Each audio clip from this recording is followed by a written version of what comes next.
빈들은 우리가 좋아하지 않는 장소입니다. 많은 사람들의 인생의 행복이 화려함에 있다고 생각을 합니다. 풍요함에 있다고 생각을 합니다. 빈들은 집에서 멀리 떨어진 곳이고 빈들은 아무도 오지 않는 곳입니다. 인적이 드물기 때문에 외로운 곳입니다. 빈들은 모든 것이 귀한 곳입니다. 원하는 것을 찾을 수 없는 곳입니다. 빈들은 사람이 살지 않습니다. 재미가 없습니다. 빈들은 나의 필요가 채워지지 않는 것입니다.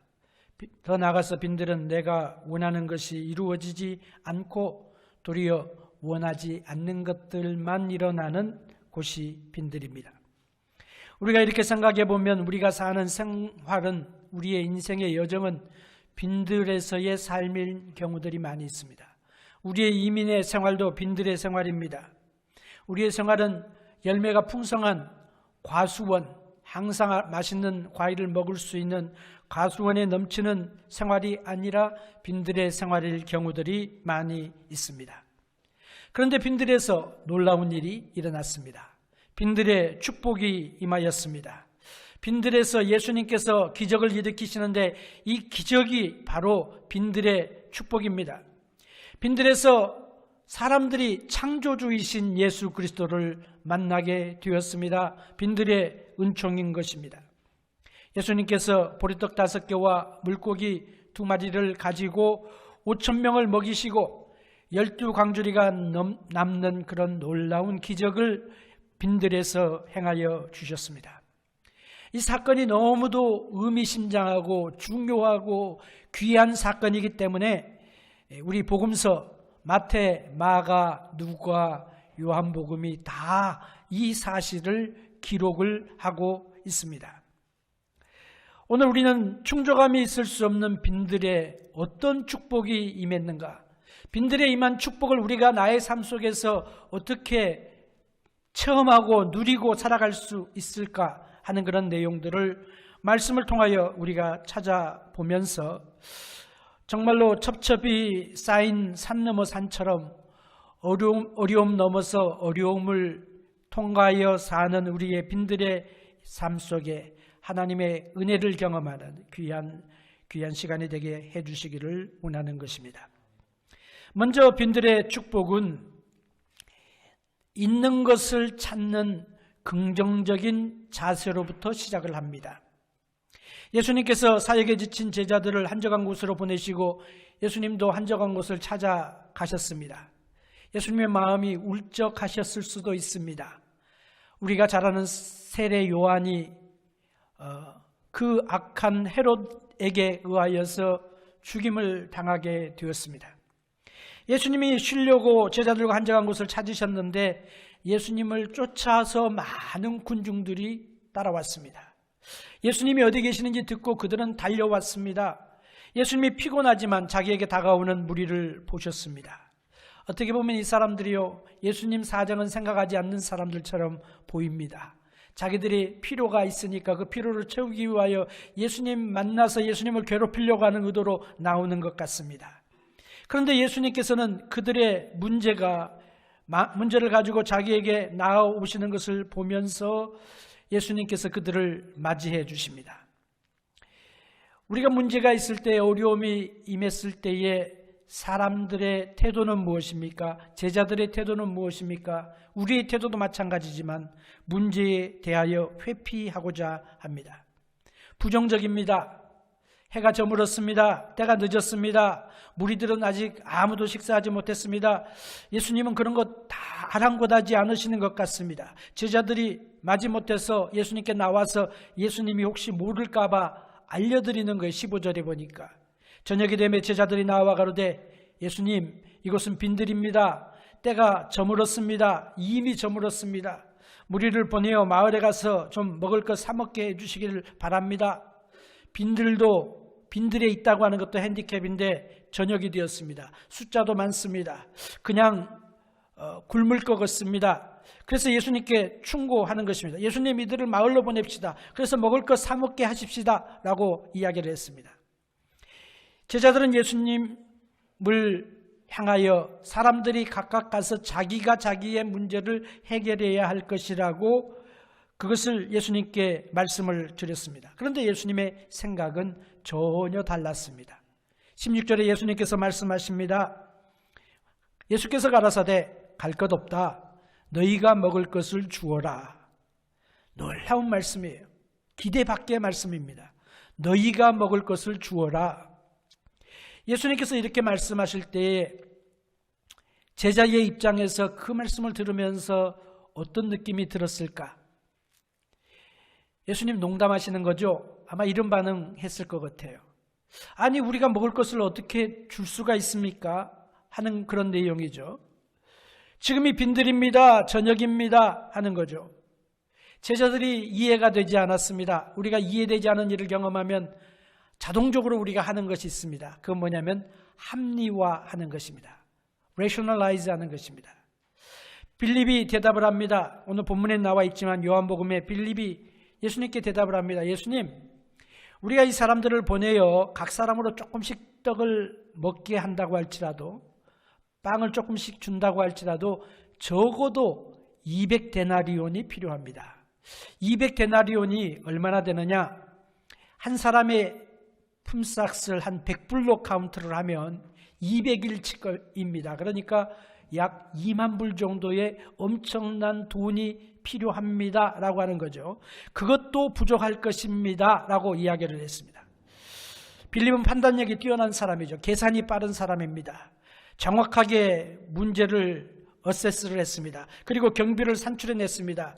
적어도 200일 이상의 봉급이 필요하는데 떡을 먹은 사람의 남자의 수가 5,000명이니까 여자랑 아이들까지 포함하면 한 2만 명은 좋게 되었을 것입니다. 예수님 200데나리온이 한 끼 식사분인데 그것은 우리에게 그런 돈이 없습니다. 예수님, 우리가 이 많은 돈을 설사 있다고 해도 한 끼 식사를 위하여 우리가 투자하는 것, 투자가 아니죠. 이건 소비하는 거죠. 이거 할 필요가 있겠습니까? 더군다나 음식을 사서 먹게 할 장소가 없습니다. 빈들이잖아요, 예수님. 그런 말이죠. 한마디로 말하면 예수님, 이것은 할 수 없는 일입니다. 그렇게 말씀드리는 거예요. 여기는 하고 싶어도 못하는 곳입니다. 빈들입니다, 예수님. 먹이리까 하는 그 말은 뭐냐면 못하겠습니다. 예수님 포기하세요 라고 하는 그런 의미예요. 제자들은 없는 것을 보았습니다. 제자들은 그래서 할 수 없다고 생각을 했습니다. 그런데 예수님의 태도는 어떻습니까? 전혀 그렇지 않으죠.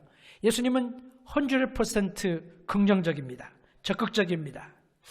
마가복음 다음의 말씀을 기록을 합니다. 오늘 본문은 없는데 마가복음 6장 38절에 보면 이르시되 너희에게 떡 몇 개나 있느냐 가서 찾아봐라 그렇게 말씀하시는 거예요.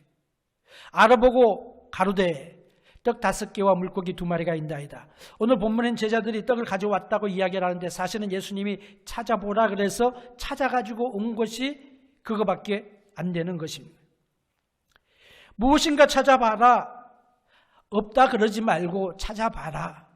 할 수 없다. 그리고 할 수 없는 이유를 열거하지 말고 할 수 있는 일을 좀 생각해 봐라. 안 된다고 하지 말고 한번 시도하라. 너희가 할 수 있는 것을 찾아보라. 그렇게 요구하셨습니다. 이 사건을 통하여 예수님께서 우리에게 가르쳐 주시는 삶의 태도가 있습니다. 그것은 뭐냐? 우리가 할 수 있는 것이 무엇인가를 보는 긍정적인 태도입니다. 예수님께서 가르쳐 주시는 삶의 태도는 나에게 이미 주신 축복이 무엇인가를 헤아릴 줄 아는 긍정적인 태도를 가르쳐 주고 계십니다. 하나님께서 모세를 이스라엘 백성을 인도하는 지도자로 삼겠다. 해방자로 삼겠다. 모세를 부르셨습니다. 모세가 대답을 합니다. 4번이나 모세가 사양을 하고 거절을 합니다. 못합니다. 안 합니다. 싫습니다. 그렇게 막 대답을 하는 거죠. 능력이 없습니다. 입이 둔합니다. 예수님께서 그러면 내 손에 있는 것이 뭐냐? 내 손에 가진 게 뭐냐? 그렇게 물어보셨어요. 모세가 대답합니다. 손에 들고 있는 게 지팡이잖아요. 지팡이 하나밖에 없습니다. 다른 말로 하면 나는 아무것도 없습니다. 이스라엘을 애굽의 노예됨에서 구원하기 위해서 필요한 게 뭐가 있습니까? 군사가 있어야 되는데 나에게는 군대가 없습니다. 나에게는 나를 위하여 싸울 보조자들도 없습니다. 나에게는 그것을 쌓을 무기도 없습니다. 리소스도 없습니다. 아무것도 없습니다. 지팡이 하나밖에 없습니다. 그 대답이에요. 무슨 말입니까? 나 못하겠습니다. 할 수 없습니다. 하는 거예요. 근데 하나님께서 하시는 말씀은 뭐냐면 지팡이 하나입니다. 이 마른 지팡이가 무슨 도움이 되겠습니까? 그러나 하나님께서 하시는 말씀은 아니야, 지팡이 하나면 충분해 하시는 거였어요. 하나님께서는 모세의 지팡이를 사용하셨습니다. 이거는요, 긍정의 힘이 아닙니다. 우리가 적극적으로 생각하자 포지티브 띵킹이 아닙니다. 된다 하면 돼 하는 그런 내 자신을 의지를 갖다가 내가 격려함으로 일어나는 어떤 그런 태도가 아닙니다. 이것은요, 하나님을 믿기 때문에 가지는 마음의 믿음의 모습을 보여주고 있습니다. 문제는 모세의 지팡이가 아닙니다. 능력이 모세의 지팡이에 있는 것이 아니라 능력은 하나님께로부터 나오기 때문에 그런 거예요. 하나님께서는 모세의 지팡이를 사용하셨습니다. 모세의 지팡이만 사용하실 뿐만 아니라 아론의 지팡이도 사용하셨습니다. 여호수아의 지팡이도 사용하셨습니다. 다른 말로 하면 하나님께서는 나의 지팡이도 사용하실 수 있다는 말씀인 것입니다. 믿어지십니까? 나에게 있는 것이 무엇인가를 볼 줄 아는 믿음을 가지라 하는 거죠. 또 다른 제자가 있습니다. 안드레가 오병이어를 찾았습니다. 오늘 본문에 주님께로 가져온 사람이 안드레입니다. 그리고 예수님께 말씀을 드립니다. 그의 말도 역시 조금 더 긍정적이긴 하지만은 부정적입니다. 예수님 우리가 찾아봤더니 오직 오병이어 뿐입니다 라고 예수님께 말씀을 드립니다. 오병이어가 어떤 변화를 줄 수 있겠습니까? 라는 그런 이야기죠. 오병이어가 뭔가, 저는 이 본문의 말씀을 참 좋아하는데 오병이어가 상징하고 있는 그런 의미들이 굉장히 많습니다. 오병이어는요, 우리의 한계를 말합니다. 우리의 수준을 말합니다. 오병이어, 이거 가지고 무엇을 할 수 있는가 아무리 생각해도 가능성이 없는 연약한 모습을 말합니다. 예수님, 설마 오병이어 가지고 2만 명이 넘는 이 사람들을 먹일 수 있다는 것 아니죠? 라고 하는 그런 마음의 태도입니다. 자연스러운 반응이죠. 그것이 바로 우리의 반응입니다. 이해가 될 수 있는 그런 반응입니다. 그런데 바로 우리가 볼 때에 할 수 없다, 바로 우리가 볼 때에 불가능하다 한 그 일을 주님께서는 행하시기를 원하신다고 하는 거예요. 그걸 지금 말씀하고 계시는 것입니다. 제자들의 문제가 무엇입니까? 예수님은 제자들을 책망하지 않았습니다. 그런데 제자들에게 있어서 아쉬운 모습은 이 정도 예수를 믿었으면, 예수님을 따라다니면서 많은 능력과 기사와 권능을 행하시는 것을 보았으면, 예수님이 누군 줄 알았으면, 믿었으면 예수님이 무엇이든지 하실 수 있는 하나님이라고 하는 사실을 지금은 믿어야 되는데 그렇게 하지 않은 거죠. 계산을 하는 거죠. 계산이 얼마나 빠릅니까? 그러나 우리도 마찬가지예요. 계산을 잘합니다, 우리는. 그러나 우리가 하는 계산으로 인하여 도리어 하나님이 하시고자 하시는 일들을 제한하고 방해하고 안 된다 그러고 힘들다 그러고 불가능하다 그러고 막는 그런 일들이 너무도 많지 않는가 하는 것입니다. 주님께서 우리에게 어려운 일을 도전하라고 말씀하실 때에 우리는 마음속에 혹은 주님께 직접적으로 이야기합니다. 예수님, 하나님, 주님의 의도는 제가 알겠습니다. 정말로 좋은 것입니다. 그러나 아직은 때가 아닙니다. 아직은 너무 큰일입니다. 우리는 우리의 필요를 채우실 수 있는 하나님의 능력을 의심해서는 안 됩니다. 아무리 우리의 문제가 커 보인다고 해도, 아무리 나의 가진 것이 없다고 할지라도 하나님은 얼마든지 새 일을 일으키실 수 있는 능력자이시라고 하는 사실을 믿어야 하는 것입니다. 불가능한 그것은요, 나에게 불가능한 것이지 하나님께 불가능한 것은 아니라고 하는 사실이죠. 나에게 태산이지만 하나님은 태산이 아니란 말이죠. 바닷가에서 아이들이 모래성을 쌓는 것보다 더 쉬운 것이 바로 하나님이 하실 수 있는 능력입니다. 그래서 우리는 우리의 부족함 때문에, 내가 오병이어밖에 없는 것 때문에 하나님의 수준을 나의 수준으로 끌어내리려고 해서는 안 된다고 하는 것입니다. 차라리 그럴 때는 부정적인 말을 하지 않는 게 낫죠. 침묵하는 게 낫습니다. 그럴 땐 기도해야 됩니다. 하나님을 제한하지 않고 하나님께 엎드려야 됩니다. 제자들이 여기서 잊어버린 것은 뭐냐면, 주님께서 가르쳐 주시는 것은 뭐냐면, 하나님께서 우리에게 일을 시키실 때에는 그 일을 감당할 수 있는 능력을 동시에 주신다고 하는 사실들을 이들은 잊고 있는 것입니다. 너희가 먹을 것을 주어라. 아무리 생각해도, 아무리 읽어도 불가능한 것입니다. 어떻게 할 수 있습니까? 우리는 자원이 없고, 우리는 능력이 없고, 우리는 재능이 없고, 그리고 무엇보다도 믿음이 없습니다. 그래서 믿음이 없는 게 문제죠. 주님께서 우리에게 시키신 거라면 우리는 감당할 수 있음을 항상 믿어야 되는 것입니다. 그리고 구해야 되는 것입니다. 우리가 이 제자들의 모습을 보면서 바로 우리의 모습을 발견하는 것입니다. 예수님의 말씀이 무슨 말씀이에요? 갈 것 없다. 너희가 먹을 것을 주어라 말씀하셨어요. 저는 이 말씀을 읽어보면서 예수님이 어디에다 강조점을 주셨을까? 너희가 먹을 것을 주어라. 너희가 라고 하는 그런 말씀, 강조가 너희에게 있었던 것 같아요. 너희가 먹을 것을 주어라. 너희가 먹을 것을 주어라. 돌려보내지 말라 하는 것이죠. 전 예수님의 이런 모습을 보면서 참 은혜가 됩니다. 감사가 생깁니다. 왜냐하면 제자들은요, 지금 문제를 일으키는 군중들을 빨리 내보내기를 원합니다. 문제를 일으키는 그들을 보내서 자기들로 하여금 자기 문제를 해결하게 해주기를 원합니다. 그런데 예수님께서는 그들을 붙잡고 계시는 것입니다. 왜 그러실까? 무엇 때문에 그럴까? 14절에 주님의 마음을 우리에게 가르쳐 주십니다.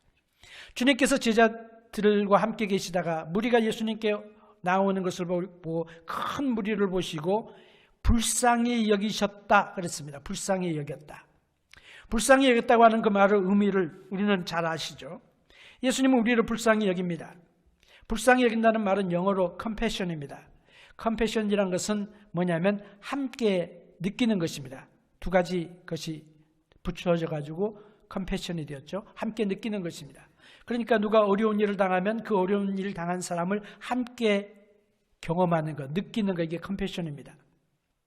그런데 원어의 뜻은 뭐냐면요, 속창자라고 하는 뜻이 있습니다. 더 깊은 의미가 있습니다. 다른 말로 하면 마음 깊은 곳이 끊어지는 안타까움, 우리말로 하면 애간장이 탄다 그럴까요? 우리말로 하면 창자가 끊어지는 고통, 단장의 고통이라고 할까요? 그런 의미가 여기에 내포되어져 있습니다. 제자들은 무리에 대해서, 큰 무리에 대해서, 그들의 문제에 대하여 무관심합니다. 그런데 예수님은 그들을 향하여 그 무리 때문에 애간장이 타신다고 하는 그런 의미입니다. 다른 사람은 나에 대하여 무심합니다. 내가 문제 가지고 주님께 나와서 문제를 이야기하고 문제를 또 이야기하고 그러면 사람들은 어떻게 해요? 귀찮아집니다. 그 사람이. 저 사람 만나면 또 그 이야기 또 할 거야. 그럼 몇 시간 들어줘야 돼. 그리고 자리를 피하려고 합니다. 그런데 예수님께서는요, 바로 나 때문에 창자가 끊어지는 것과 같은 고통을 가지신다고 하는 것입니다. 우리를 포기하지 않으신다는 말씀이에요. 예수님은 결단코 나를 포기하지 않으십니다. 예수님은 결단코 당신을 포기하지 않으십니다. 예수님께서는 나의 빈들의 경험을 아십니다. 나의 빈들의 고통도 아십니다. 나의 고칠거리도 알고, 그 다음에 염려도 알고, 두려움도 알고, 마음의 답답함도 알고, 빨리 해결됐으면 좋겠는데 해결되지 않는 그런 문제, 이것을 가지고 우리 인간으로 사신 분이기 때문에 우리의 모습을 너무도 잘 아시는 분이에요. 예수님의 우리의 모습을 이해하십니다. 체휼하셨습니다. 그래서 우리를 불쌍히 여겨주신다고 하는 것입니다. 우리가 빈들의 축복을 받을 수 있는 그 이유가 무엇이냐? 그것은 주님께서 우리를 향하신 불쌍히 여기시는 마음이 있기 때문에. 우리가 미래에 대한 소망이 있는 이유가 무엇인가? 그것은 주님의 불쌍히 여기시는 하나님의 은혜의 긍휼하심이 있기 때문인 것입니다. 그래서 기적을 일으키는 첫 번째 스텝은 뭐냐면 하나님을 믿는 믿음으로 우리는 긍정적인 자세를 갖는 거예요. 불가능 앞에서 긍정적인 자세를 갖는 것입니다. 태산과 같은 문제라도 부정하지 말고 긍정적으로 대하는 것입니다. 없는 것 때문에 불평하지 말고 나에게 있는 것을 먼저 헤아려 보고 감사하고, 그리고 하나님께서 허락하실 하나님의 은총을 기대하면서 믿고 나가는 것입니다. 이것이 바로 하나님의 은혜의 비결이 되는 것입니다. 두 번째로 빈들에서 기적을 누리는 축복은 나에게 있는 것을 찾아서 있는 것을 주님께 드리는 것입니다. 18절에 예수님께서 하신 놀라운 말씀이 기록되어져 있습니다. 함께 읽읍시다. 18절 시작. 가라사대 그것을 내게로 가져오라 하시고, 그것을 내게로 가져오라. 뭐라 그랬어요? 그 전에 예수님, 우리에게 있는 것은 오병이어밖에 없습니다. 그랬는데 예수님께서는 그것을 내게로 가져오라 이렇게 말했어요. 2만 명에 넘는 군중들에게 물고기 5개와 보리떡 2마리는요 문제 해결에 아무런 도움이 안 되는 것입니다. 2만 분의 1 문제 해결에 2만 분의 1밖에 안 되는 그런 적은 것입니다. 이제 성경에 보면은 이제 오병이어 사건이 조금씩 다른 표현들이 나오지만 공통적으로 나오는 단어가 바로 이것입니다. 복음서가 모두 똑같이 오병이어가 예수님께 드려졌다고 말씀하고 있습니다. 빈들의 축복은 오병이어를 주님께 드리는 데에 있습니다. 내가 하나님께 드리지 못하는 것, 혹은 내가 하나님의 일에 적극적으로 나서지 않는 그런 이유들이 있습니다. 가장 큰 이유는 나는 오병이어 밖에 안 된다고 하는 그 생각입니다. 나는 파손된 상품이라는 생각입니다. 나는 부족하다. 나는 너무 어리다. 나는 너무 바쁘다. 나는 나이가 많다. 나는 과거가 있다. 나는 여자다. 남자다. 수많은 이유들이 우리들에게 있습니다. 그런데 이 나의 과거의 이 모든 것들 때문에, 나의 연약하다고 하는 그 생각 때문에 내가 주님께 적극적으로 드려지기를 우리가 원치 않고 또 소원하지 않을 때가 있습니다. 그러나 주님께서 오병이어를 가져오라고 하셨습니다. 오병이어를 주님께서 받으셨습니다. 내가 가진 것이 없어서 드리지 못하는 게 아니에요. 오병이어는 무엇을 이야기합니까? 이것은 누구나 다 가질 수 있는 것을 말합니다. 주님 앞에 있어서는요, 너무도 작기 때문에 드릴 수 없다 하는 그런 것들이 아무것도 없습니다. 다른 말로 하면 아무리 작은 것이라도 주님께 드려질 수 있다는 것입니다. 그리고 주님께 드려지는 것은 사람들이 볼 땐 그게 너무 작다, 조금이다, 그까짓 것, 오병이어 뭐 이렇게 수많은 레이블을 붙인다고 할지라도 내가 주님께 드려지는 것은 결단코 작은 것이 아니라고 하는 사실입니다. 예수님께서는 많은 부자의 헌금보다도 가난한 과부의 2입의 헌금이 더 많이 드렸다고 이야기를 했습니다. 더 크다고 했습니다. 사르밧 과부가 선지자를 위하여, 하나님의 종을 위하여, 하나님을 위하여 드린 한 끼의 헌신이 너무너무 하나님께서는 기쁨으로 그것을 받으셨습니다. 작은 게 없어요. 주님을 위해서라면 작은 게 없다고 하는 거죠. 더 나아가서 예수님께 드리지 못하는 이유는 내가 주님께 드리면 나에게 남은 것이 적어진다고 생각을 합니다.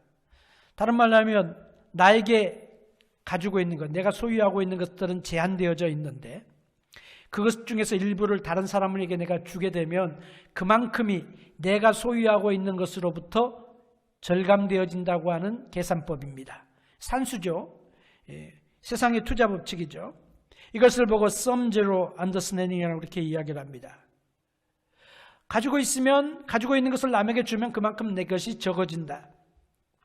우리가 이런 생각을 가지고 있기 때문에 평생 우리는 오병이어의 수준을 넘지 못합니다. 그래서 우리의 삶 속에 그 오병이어 가지고 걱정하는 거예요.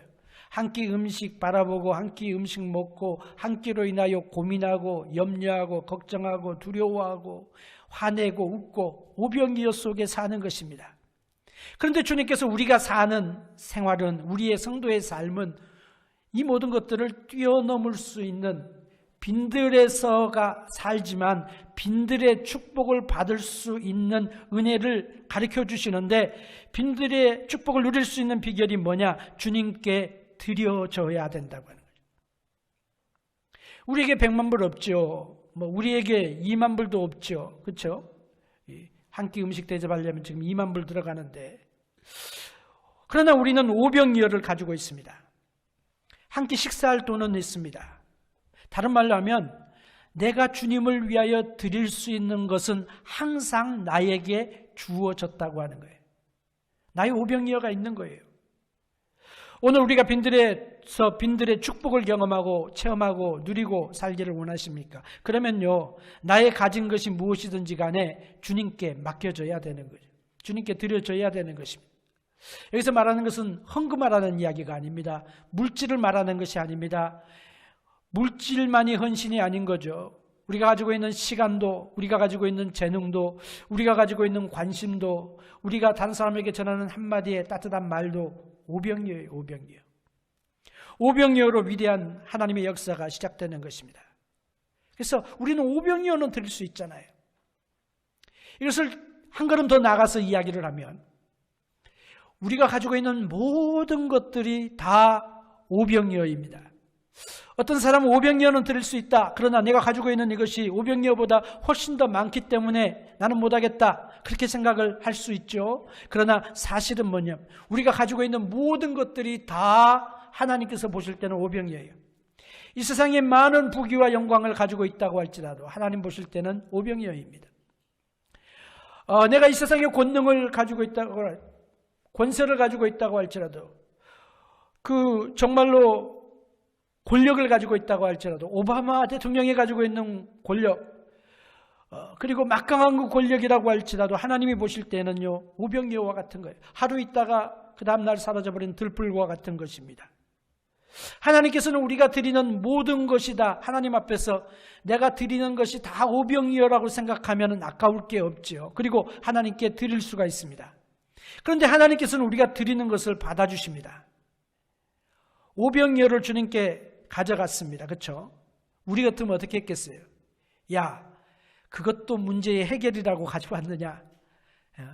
너 수준이 그밖에 안 되느냐? 생각해봐라. 2만 명이 넘는 사람인데 한 끼 아이의 식사를 가져오면 나머지 사람들은 어떻게 하라 그러느냐? 라는 대답을 우리가 아마 틀림없이 할 것입니다. 그런데 예수님께서는요, 대답이 오병이어밖에 없습니다. 내 능력은 오병이어밖에 안 됩니다. 내가 가진 것은 오병이어입니다. 아무리 뒤져봐도 빈들에서 구하는 것은 오병이어밖에 없습니다. 라고 주님께 가져왔더니 주님께서 가져오라 그러시고 주님께 드렸더니 주님께서 그것을 받으셨다고 했어요. 다른 말씀은 바로 예수님은 우리가 드리는 모든 것들을 받아주신다고 하는 것입니다. 예수님은 우리를 받아주십니다. 예수님은 우리를 받으시고 우리가 드리는 재능도 받으시고 우리가 드리는 찬양도 받으시고 우리가 드리는 예배도 받으시고 우리가 드리는 헌신도 받으시고 다 받아주시는 거예요. 왜 받아주십니까? 우리는 생각할 때 이렇게 생각합니다. 내가 하나님께 드리면 하나님이 내가 드리는 것이 좋아서 받으시겠지. 그렇지 않습니다. 하나님께서는 내가 드리는 것이 좋기 때문에 나를 받아주시는 것이 아니라 하나님은요, 나를 좋아하세요. 그래서 내가 드리는 것도 즐겨 받으시는 거예요. 나를 좋아하시고 나를 사랑하시는 하나님께서 내가 드리는 모든 것들을 즐겨 받으시는 거예요. 우리 손자, 손녀들이 와가지고 자기들이 만든 것, 카드 쓴 것, 그거 아무것도 아니잖아요. 상품 가치를 따지면 아무것도 안 되지만 할아버지, 할머니, 아빠, 엄마에게 갖다 주면 그게 좋아가지고 붙여놓는 이유가 무엇입니까? 간직하는 이유가 무엇입니까? 어떤 분은 액자이어가지고 보관을 하더라고요. 그 이유가 뭐예요? 사랑하기 때문에 그러는 거죠. 그러니까 우리가 드리는 무엇이든지 간에 사람들이 볼 때 크다 적다 그게 중요한 것이 아니라 그 모든 것들을 다 받아주시는 것입니다. 내가 사랑스러워서 받으시는 거예요. 믿어지십니까? 그래서 빈들의 삶 속에서 하나님 나는 빈들의 삶입니다 라고 이야기하지 말고 기적을 체험하기 위해서는 어린아이와 같은 그런 특유의 단순함이 있어야 되는 거예요. 어린아이와 같은 순진함이 필요해요. 어린아이가 어땠습니까? 이 오병이어는요, 어린아이가 드린 것이라고 복음서에 나와 있습니다. 어린아이가 주님께 가져왔습니다. 예수님이 내 것이 필요하세요? 그러면 여기 있어요. 드리세요. 가져가세요. 라고 예수님께 드린 거예요. 단순한 믿음이에요. 단순한 드림이에요. 뒤를 생각하지 않는 그런 헌신입니다. 어린 소년이 예수님께 드린 것 가지고 기적이 일어나게 되었습니다. 할렐루야. 사랑하는 성도 여러분, 우리가 가지고 있는 것을 하나님께 드리고 그것으로 기적을 체험하는 축복된 해가 되시기를 주의 이름으로 축복합니다. 마지막으로 빈들의 축복은 예수님께 순종해서 받는 것입니다. 자, 기적을 누가 일으킵니까? 예수님께서 하시는 것입니다. 누구의 능력으로 됩니까? 전적으로 예수님의 능력으로 되는 것입니다. 근데 놀라운 것은요, 감사한 것은요, 전적으로 하나님의 능력이고 하나님의 권능으로 일이 진행되어 일어남에도 불구하고 하나님께서는 빈들의 축복을 위하여 인간적인 것들을 사용하신다고 하는, 인간적인 것들이 무엇입니까? 인간적인 요소가 무엇입니까? 예수님 혼자 다 행하실 수 있잖아요. 그런데 이 일에 제자들을 쓰십니다. 사람들을 쓰십니다. 오병이어를 바친 소년을 사용하십니다. 제자들을 사용하십니다. 그래서 제자들을 이렇게 명하셔서 동역자로 초청을 하시고 그들을 명하셔서 사람들을 떼어지어서 앉게 했습니다. 그래서 50명, 100명 뭐 이렇게 이제 무리를 지어서 앉게 했습니다. 어떤 사람들의 마음속에는 불평도 일어났겠지만 또 어떤 사람들의 마음속에는 기대가 일어났어요. 아, 이렇게 떼지 않게 하시는 거 보니까 무엇인가 하실 것 같다. 자세한 내용을 모르는 사람들이 군중이잖아요. 그러나 무엇인가 주실 것 같다 하는 그런 기대가 그들 마음 가운데 일어나게 되었습니다. 주님이 위대한 일을 시작하실 것 같다. 주님이 새 일을 시작하시는 것 같다. 주님이 부흥의 역사를 시작하실 것 같다. 이렇게 기대하는 것이 믿음입니다. 아무것도 보이지 않는데도 그렇습니까? 그렇습니다. 아무것도 보이지 않아도, 아무것도 들리지 않아도, 나타나는 징조가 없어도, 내가 기다리고 또 기다리고 또 기다리는데도 아직도 나에게 오지 않았다고 할지라도 주님이 계시기 때문에, 빈들에 주님이 계시기 때문에 빈들에 계신 주님이 일하실 것을 기대하는 것이 믿음입니다. 하나님의 은혜를 크게 받는 사람들이 있어요. 기적을 체험하는 사람들이 있어요. 그 비결이 뭔가 자세히 좀 살펴보면요, 그 기적과 능력을 체험하는 사람들의 공통점이 있는데 그것은 뭐냐? 당장 눈앞에는 어떤 열매가 보이지 않고 어떤 증거가 일어나지 않음에도 불구하고 믿음을 포기하지 않는 사람들이 마침내 하나님의 은혜와 축복을 누리게 되는 것을 보게 됩니다. 여러 가지로 설명할 수 있겠죠. 당장 물질에 손해보는 것 같아도 믿음을 손해보지 않기로 결단한 사람들이, 시간이 좀 걸린다고 할지라도 하나님께서 일해 주실 것을 기대하면서 앙망하는 사람입니다. 하나님, 나는 부족하지만 새로운 일을 나를 통해서 이루어 주십시오 라고 기대하는 사람입니다. 그 예수님께서 군중을 막 좋아하시고 군중을 믿고 군중이 많아지면 막 기뻐하고 군중이 없어지면 슬퍼하고 그런 분은 아니시죠. 예수님 그런 분이 아니십니다. 그러나 예수님께서는 우리를 사용하시기를 원합니다. 우리를 군중을 위하여, 세상을 위하여 쓰시기를 원하십니다.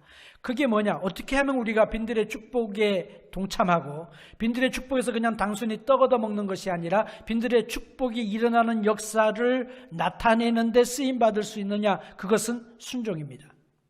오늘 본문에 보면 세 가지 순종의 모습을 보여주십니다. 우리가 적용으로 그것을 사용하기를 원합니다. 자, 무엇을 순종해야 되느냐? 세 가지 적용의 내용이 있습니다. 첫 번째는 주님께서 가져오라 그러신 다음에 뭐 하셨습니까? 축사하셨다. 그랬습니다. 하늘을 우러러 축사하셨다. 축사하셨다는 말은 뭐냐면 감사하셨다 하는 것입니다. 하늘을 우러러 감사하시고, 감사 제목이 뭡니까? 오병이어를 가지고 감사하는 겁니다. 오병이어는 문제 해결에 하나도 도움이 되지 아니하는, 문제 해결에 2만 분의 1도 안 되는 그런 것이 오병이어인데 하나님께서 기껏 주신 것이 뭐냐면 오병이어밖에 안 주셨어요. 그러면 우리 입에서 어떤 이야기가 나오겠습니까? 하나님, 지금 장난하시는 겁니까? 먹여야 될 사람은 2만 명인데 겨우 어린아이 한 끼 식사를 주시면서 문제를 해결하라고요? 그러면 내가 어떻게 주님의 일을 하겠습니까? 뭐 이런 말 안 하겠어요? 하나님 생각해 보세요. 이런 서포트를 해주시면 내가 어떻게 하나님의 일을 감당하겠습니까? 하나님, 내가 주님의 종이 돼가지고 하나님의 일 감당하기로 마음에 결정하고 나왔는데 이렇게 시시하게 목회하려고 하십니까? 이거 말이 됩니까? 이런 생각 안 하겠어요? 하나님, 나를 왜 미국에 보내셨어요? 꿈을 가지고 미국 보내셔가지고 내가 미국 와가지고 이렇게 남 밑에서 죽도록 고생하고 수고를 했는데 얻는 것이 이거밖에 없는 이런 시시한 삶을 살려고 하나님께서 나를 미국에 보내셨습니까? 이런 불평 우리가 하잖아요. 근데 우리의 짧은 인생을 경험을 보아도 돈을 많이 벌어도요, 감사하지 못하는 분들 많이 계십니다. 하나님이 많은 것을 주셨음에도 불구하고 못 찾는 거예요. 내가 볼 때는 하나님이 주신 축복이 많은데 감사하지 않습니다. 귀한 직분을 맡아도 주셔도 감사하지 않는 사람들이 있습니다. 큰 축복을 하나님이 이미 주셨음에도 불구하고 그거 찾지 아니하고 그거 헤아리지 아니하고 주신 것 가지고 감사하지 아니하고 더 큰 것 주시면 감사하겠다는 사람들 많이 있어요. 우리 모습이지 뭐, 그렇죠? 오병이어 수준 그대로 있는 것입니다. 근데 예수님은요, 오병이어를 높이 드시고 감사의 기도를 드리는 것입니다. 그것도 큰 소리로 감사했다 그랬어요. 요한이 그 말씀을 들었습니다. 우리 눈에는 오병이어밖에 안 되는 거지만 예수님에게는 충분하다고 하는 거죠. 기적이 누구에게 일어나느냐, 누구를 통하여 일어나느냐, 감사하는 사람을 통하여 일어나게 되는 거죠. 감사하는 사람을 통하여 기적이 나타나는 것입니다. 감사하는 삶, 빈들에서 감사하는 생활, 감사하는 생활로 빈들의 축복을 누리는 그런 귀한 여러분 되시기를 주의 이름으로 축복합니다. 두 번째는 어떻게 순종하라고 하셨습니까? 제자들이 떡을 떼어 주셨다면, 제자들에게 떡을 떼어 주셨습니다. 다른 말로 하면 떡을 뗀다고 하는 건요, 우리는 식빵을 생각하는데 식빵이 아니고 이 사람들이 가졌던 떡은 이런 조그만 빵들 아니면은 우리가 아는 빈대떡 같은 맛자 같은 겁니다. 그래서 예수님께서 이걸 갖다 이렇게 찢어서 주신 거예요. 근데 이상한 것은 찢어줄 때마다 끝나는 게 아니라 찢어줄 때마다 더 풍성한 열매들로 나타나게 되는 것입니다. 예수님께서 하신 일이 뭐냐? 바로 그 일을 하셨어요. 이 떡이 뭘 이야기하냐면 예수님을 상징한다고 말씀하셨습니다. 예수님이 자기를 보고 나는 생명의 떡이라고 말씀하셨습니다. 예수님께서는 내가 하늘로서부터 내려온 생명의 떡이다. 요한복음에 말씀하셨습니다. 생명의 떡이신 예수님께서 오셔서 무엇 하셨습니까? 자기를 찢으셨어요. 자기를 찢으셔가지고 우리에게 주신 것입니다. 십자가에 달려 돌아가셨다고 하는 말이 바로 그런 의미입니다. 그래서 히브리서 기자는 예수님 십자가에 달려 돌아가실 때 성제의 휘장이 위에서부터 아래까지 찢어졌다 그랬잖아요. 마태복음에. 그 말이 뭐냐? 히브리서 기자는 설명하기를 예수님께서 자기의 몸을 찢으사 그랬어요. 자기 몸을 상하게 하시고 십자가에 달려 돌아가심으로, 다른 말로 하면 자기 몸을 깨심으로 인하여, 깨뜨리심으로 인하여 우리에게 구원을 주신 것입니다. 영생을 주신 것입니다. 빈들의 축복의 주인공이 누구예요? 그것은 다른 누구도 아니에요. 다른 무엇도 아니에요. 오직 예수 그리스도가 계시기 때문에 빈들에서 빈들의 기적이 일어나고 빈들의 축복이 나타나게 된 것입니다. 오늘 주님께서 우리에게 하시는 말씀이 뭡니까? 주님께서 하시는 말씀은 빈들의 기적을 원하느냐, 빈들의 축복을 원하느냐, 너도 나처럼 깨어지는 삶을 살라 하시는 겁니다. 우리의 이기심이 깨어져야 됩니다. 나의 교만한 마음이 깨어져야 됩니다. 나의 편리를 좋아하는 본능이 깨어져야 됩니다. 내가 게으름이 피곤해서 못하고 뭐해서 못하고 하는 이 모든 게으름이 깨어져야 됩니다. 대접 받기를 원하는 내가 깨어져야 됩니다. 기적이 언제 일어나느냐? 언제 일어나느냐? 주님의 도우심으로 인하여 떡이 떼어질 때에 기적이 일어나는 거예요. 떼어지지 않았다고 할 것 같으면 오병이어는 그대로 있을 것입니다. 그러나 예수님께서 떡을 떼어서 주심으로, 떡을 떼어 주심으로 인하여 기적의 역사가 일어나게 되었다고 하는 사실을 보여주고 계십니다. 내가 나를 보호하고 나를 유지하고 나를 위하여 살 때에 여러분은 오병이어로 사실 것입니다. 그러나 내 가정을 생각하고 내 가정만을 중심으로 생각하고 살 때에 나의 가정은 오병이어로 그냥 남을 것입니다. 내 교회하고 생각하고 나만 생각하고 나 중심으로 살 때에 우리의 모든 것들은 오병이어로 남을 것입니다. 그러나 내가 나 자신을 다른 사람을 위하여, 주님을 위하여 깨트리고 부서뜨리고 나 자신을 떼어서 다른 사람에게 나눠주기를 시작할 때 우리를 통하여 하나님의 빈들의 축복은 넓혀 나가게 될 것이라고 하는 것입니다. 기적의 도구가 되기 위하여 주님 앞에서 나를 깨트리는 사람 되기를 주의 이름으로 축복합니다. 기적의 순간이 뭐냐? 나누어 줄 때 일어나는 것. 기빙의 삶입니다. 나누어 주니까 기적이 일어났습니다.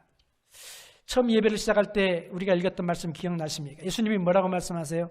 너희가 먹을 것을 주어라. 그런데 빈들에서 정말로 제자들이 믿어지지 않았지만 이제 보니까 예수님 말씀하신 그대로 제자들이 먹을 것을 줄 수 있게 되었습니다. 이것이 농담이 아니었습니다. 그냥 하시는 말씀이 아니었습니다. 우리가 정말로, 제자들이 정말로 먹을 것을 줄 수가 있었습니다. 이것이 주님께서 우리에게 주시는 기적이고 우리가 가져야 될 믿음의 고백이라고 하는 것입니다. 예수님의 이 기적의 의미가 무엇입니까? 예수님께서 배고픈 사람들 빈들에서 파티하셨다. 그리고 많은 사람들이 배불리 먹고 갔다. 그렇게 생각을 하죠. 그게 아닙니다. 요한복음 6장이 설명합니다. 예수님께서는 내가 바로 생명의 떡이다 말씀하고 계십니다. 오늘 이 빈들에서 우리는 빈들의 삶으로, 오병이의 삶으로 살 수밖에 없지만 예수님을 모실 때에 우리에게 배부름이 있을 수 있습니다. 예수님을 모실 때에 풍요함을 누릴 수 있습니다. 예수님을 모실 때에 만족이 있을 수 있습니다. 우리의 삶의 터전이 무엇입니까? 나의 빈들이 어디입니까? 내 가정이 빈들일 수 있고요. 때로는 우리의 관계가 빈들일 수 있고요. 아내와의 관계, 남편과의 관계, 자꾸 부딪히고 실망되고 좌절되는 것 우리의 빈들입니다. 자녀들과의 관계가 빈들일 수 있습니다. 나의 비즈니스가 빈들일 수 있습니다. 나의 커리어가 빈들일 수가 있습니다. 때로는 나의 신앙생활이 빈들일 수가 있습니다. 그러나 우리에게 소망이 있습니다. 예수님이 계시기 때문에 우리는 빈들에서 빈들의 축복을 체험하고 누릴 수 있게 되는 것입니다. 이 놀라운 은혜가 여러분의 생애 속에서 계속적으로 체험되어지는 여러분의 삶을 주님 안에서 풍요하게 하는 그런 귀한 축복의 말씀이 되시기를 소원합니다.